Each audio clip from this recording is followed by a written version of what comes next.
بسم اللہ الرحمن الرحیم۔ السلام علیکم۔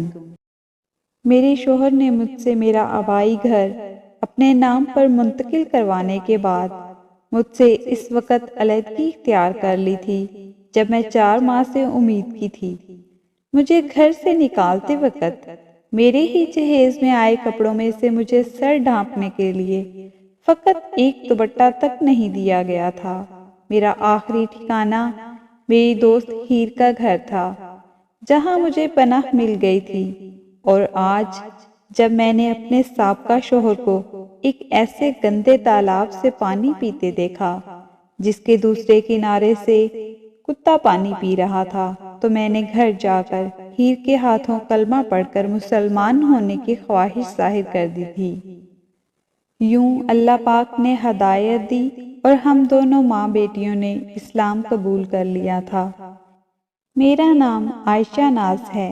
میرا تعلق رحیم یار خاں پنجاب پاکستان کے غیر مسلم عیسائی گھرانے سے ہے۔ میرے والد صاحب میرے بچپن میں فوت ہو گئے تھے۔ میری ماں لوگوں کے گھروں میں کام کرتی تھی اور مدد کے بہانے مجھے اپنے ساتھ لے جاتی تھی، مگر حقیقت میں میری ماں مجھے اپنی نظروں کے سامنے رکھتی تھی تاکہ ماں کی غیر موجودگی میں کہیں راہ سے بھٹک نہ جاؤں یا کسی انسان نما درندے کے ہاتھ نہ لگ جاؤں۔ میری ماں جن گھروں میں کام کرتی تھی وہ تقریباً سارے ہی مسلمانوں کے تھے۔ ان میں سے ایک حاجی خالد صاحب کا تھا۔ حاجی خالد صاحب کی اپنی ذاتی 3-4 مارکیٹس تھیں اور وہ پراپرٹی کا کاروبار بھی کرتے تھے۔ حاجی صاحب انتہائی مہذب اور مذہبی آدمی تھے۔ ان کی ایک بیٹی جس کا نام ہیر تھا اور وہ حافظ قرآن اور عالمہ تھی۔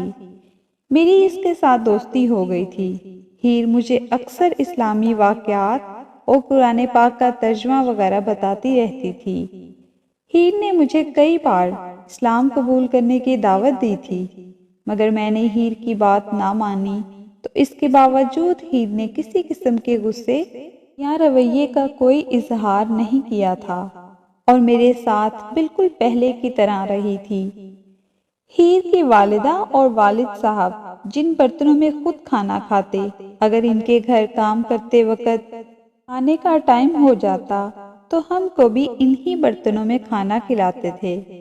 انہوں نے آج تک غیر مسلم ہونے کی وجہ سے ہم سے کبھی نفرت نہیں کی تھی۔ ہیر کی شادی ہو گئی۔ ہیر کا شوہر کینیڈین نیشنل تھا۔ ہیر شادی کے بعد کینیڈا جانے لگی تو ہیر نے مجھے ایک بار پھر اسلام قبول کرنے کی دعوت دی۔ میں نے انکار کر دیا تو ہیر نے ایک کاغذ پر مجھے ایک حدیث شریف لکھ کر دی تھی جس میں 7 بڑے گناہوں کے بارے میں بتایا گیا تھا۔ ہیر نے مجھے کہا تھا اس حدیث پر عمل کرنے کی کوشش کرنا اور یہ میری دوستی کا تحفہ سمجھ کر رکھ لو، اور خود ہیر کینیڈا شفٹ ہو گئی تھی۔ ہیر کا دیا ہوا وہ کاغذ جس پر ہیر نے حدیث شریف لکھ کر مجھے دی تھی آج بھی میرے پاس محفوظ ہے۔ میں نے ان سے بچنے کی ہر ممکن کوشش کی۔ خیر وقت گزرتا رہا۔ میری شادی عاصم مسیح سے طے کر دی گئی۔ میری ماں نے بہت کڑی محنت کر کے میرے لیے جہیز اکٹھا کیا تھا، مگر افسوس کہ مجھے اپنے ہاتھوں سے رخصت کرنے سے پہلے ہی خود دنیا سے رخصت ہو گئی۔ ماں کی موت کے بعد میں نے چند اپنے مذہب سے تعلق رکھنے والے بزرگوں کی موجودگی میں عاصم مسیح سے اپنے مذہب کے مطابق رشتہ ازواج منسلک قائم کر لیا تھا، اور ہیر کے والدین نے مجھے اپنی بیٹی بنا کر ڈھیروں دعائیں دیتے ہوئے گھر سے رخصت کیا۔ عاصم نے شادی کے چند ماہ بعد ہی میرا آبائی گھر جو مجھے والدین سے وراثت میں ملا تھا اپنے نام پر منتقل کروایا، اور آہستہ آہستہ مجھ سے رویہ بدلنے لگا، یہاں تک کہ شادی کے ٹھیک 1 سال بعد جب میں 4 ماہ سے امید سے تھی، عاصم مسیح نے مجھے مار کر گھر سے نکال دیا اور مجھ سے علیحدگی اختیار کر لی۔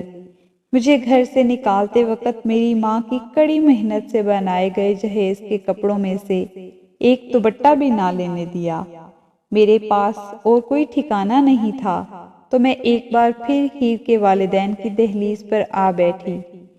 ہیر کے والدین نے مجھے بالکل اپنی بیٹی کی طرح سمجھا، میرا خیال رکھا، میرے شوہر کو سمجھانا چاہا، مگر میرے شوہر نے کسی قسم کی کوئی گنجائش نہیں چھوڑی۔ اس نے مجھے فارغ کر دیا۔ جس دن مجھے شوہر نے فارغ کیا، اس کے بعد ہیر ہر روز مجھ سے بات کرتی، میری دل جوئی کرتی، یہاں تک کہ جب مقررہ وقت پر میری بیٹی پیدا ہوئی، ہیر نے کینیڈا سے ڈھیر سارے تحائف، کپڑے اور کھلونے میری بیٹی کے لیے بھیجے۔ ہیر نے میرا اور میری بچی کا ہر قسم کا خرچ اٹھایا۔ میری بچی اسکول جانے کے قابل ہوئی تو اسے رحیم یار خاں کے سب سے بہترین اسکول میں داخل کروایا، مگر حیران کن طور پر جب سے میرا گھر ٹوٹا تھا، ہیر نے مجھے کبھی قبول اسلام کی دعوت نہیں دی۔ مجھے اس سوال کا میرے اپنے مرضی سے اسلام قبول کرنے کے بعد ہیر نے کچھ یوں دیا تھا، میں نہیں چاہتی تھی میری بہن عائشہ ناز مجھ سے مجبور ہو کر اسلام قبول کرے۔ میں چاہتی تھی عائشہ ناز اسلام کو سمجھنے کے بعد اسلام کی محبت میں آ کر اسلام قبول کرے۔ ہیر نے مجھے جو احادیث گناہ کبیرہ کے متعلق لکھ کر دی تھیں، ان 7 گناہوں میں سے ایک گناہ کبیرہ یتیم کا مال کھانا بھی تھا۔ گو کہ میں نے تو ہر ممکن ان 7 گناہوں سے بچتی رہی، مگر میں یتیم لڑکی تھی۔ میرے شوہر نے میرا گھر اور جہیز کا سامان سب کچھ ہتھیانے کے بعد مجھے فارغ کر دیا تھا، اور میرا حق واپس مانگنے پر بھی واپس نہیں دیا، بلکہ مجھے مغلیات بکنے لگا۔ تو میں حدیث شریف کی روح سے اپنے شوہر کا انجام دیکھنے کے منتظر رہنے لگی اور سوچنے لگی کہ حضرت محمد مصطفیٰ صلی اللہ علیہ وآلہ وسلم کو تمام کائنات کے لیے رحمت للعالمین بنا کر بھیجا گیا تھا۔ کائنات کی مخلوقات میں سے میں بھی تو ایک مخلوق تھی، پھر تو یہ حدیث میرا حق ہتھیانے والے پر لاگو ہونی چاہیے تھی، اور پھر واقعہ ہی حدیث شریف میں آئے اس گناہ کبیرہ کا مرتکب ہونے والے میرے شوہر کا انجام بہت برا ہوا۔ ایک دن میرا سابقہ شوہر میرے ہی دیے گئے جہیز کا سامان بیچ کر شراب خرید کر لایا تھا۔ ساری رات مجھ سے ہتھیائے گئے میرے گھر میں سگریٹ اور شراب پیتا رہا تھا۔ نہ جانے کب نشے میں دھت ہو گیا، اس کے ہاتھ سے جلتی سگریٹ گر گئی، پاس پڑے فرنیچر اسی وقت آگ پکڑ لی۔ آگ کی وجہ سے میرا شوہر کا جسم اور چہرہ تک جھلس گیا۔ چہرہ جھلسنے کی وجہ سے میرا شوہر کا چہرہ اس حد تک بھیانک ہو گیا تھا کہ اسے دیکھ کر بھی خوف آتا تھا، یہاں تک کہ باقی لوگوں نے ایسی شکل لے کر اس کے گاؤں میں داخل ہونے پر پابندی لگا دی تھی، کیونکہ اس کے بگڑے جھلسے چہرے کو دیکھ کر عورتیں اور بچے تو کیا، بڑے بڑے مردوں کا بھی خوف آ جاتا تھا۔ میرے سابقہ شوہر کو تو کوئی بھی آدمی اپنے یا قریبی کسی گاؤں سے بھیک تک نہیں مانگنے دیتا تھا۔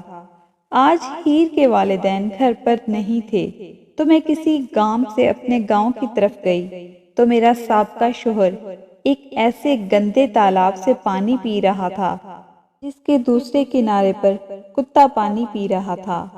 میں نے پہلی نظر ہی میں اس ظالم انسان کو پہچان لیا تھا، اور اللہ تعالیٰ کی طرف سے مجھ پر ڈھائے گئے مظالم کا لیا گیا بدلہ بھی اپنی آنکھوں سے دیکھ لیا تھا۔ آج مجھے یقین ہو گیا تھا کہ اسلام سچا مذہب ہے اور حضرت محمد مصطفیٰ صلی اللہ علیہ وآلہ وسلم کو تمام جہانوں کے لیے رحمت بنا کر بھیجا گیا۔ ان کے بتائے گئے کام کرنے میں عزت اور بڑائی ہے، اور ان کے روکے گئے کام کرنے میں اللہ کا قہر اور غضب نازل ہوتا ہے۔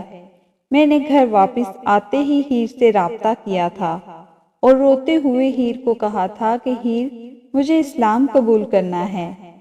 ہیر نے ویڈیو کال پر ہی مجھے اور میری بیٹی کو وضو کروانے کے بعد کلمہ شہادت پڑھایا تھا اور اگلی ہی ملنے والی فلائٹ سے پاکستان آنے کا وعدہ بھی کر لیا تھا۔ پھر ہیر اپنے وعدے کے مطابق پاکستان آ گئی تھی۔ ہیر اور ہیر کے والدین نے مجھے اور میری بیٹی کو اسلام کے متعلق سب کچھ سکھا دیا تھا۔ ہیر 1 مہینہ میرے پاس رکی تھی، پھر ہیر مجھے عمرے پر لے جانے کا وعدہ کر کے واپس چلی گئی تھی۔ دوسری بار ہیر اور میں صحن حرم میں ملی تھیں۔ وہیں ہیر نے مجھ سے میری بیٹی کا ہاتھ اپنے بیٹے کے لیے مانگا تھا۔ میں نے روتے ہوئے ہیر کو کہا تھا کہ میں اور میری بیٹی تمہاری کسی خواہش کو رد نہیں کر سکتی اور نہ ہی اس بات کو انکار کر سکتی ہیں۔ میری بیٹی نے MBBS کی ڈگری مکمل کی تو ساتھ ہی میں نے اس کا نکاح ہیر کے بیٹے کے ساتھ کر کے رخصت کر دیا۔ جب میری بیٹی انگلینڈ جا کر سیٹ ہو گئی تو ہیر اپنے شوہر کی اجازت کے بعد پاکستان میرے پاس شفٹ ہو گئی۔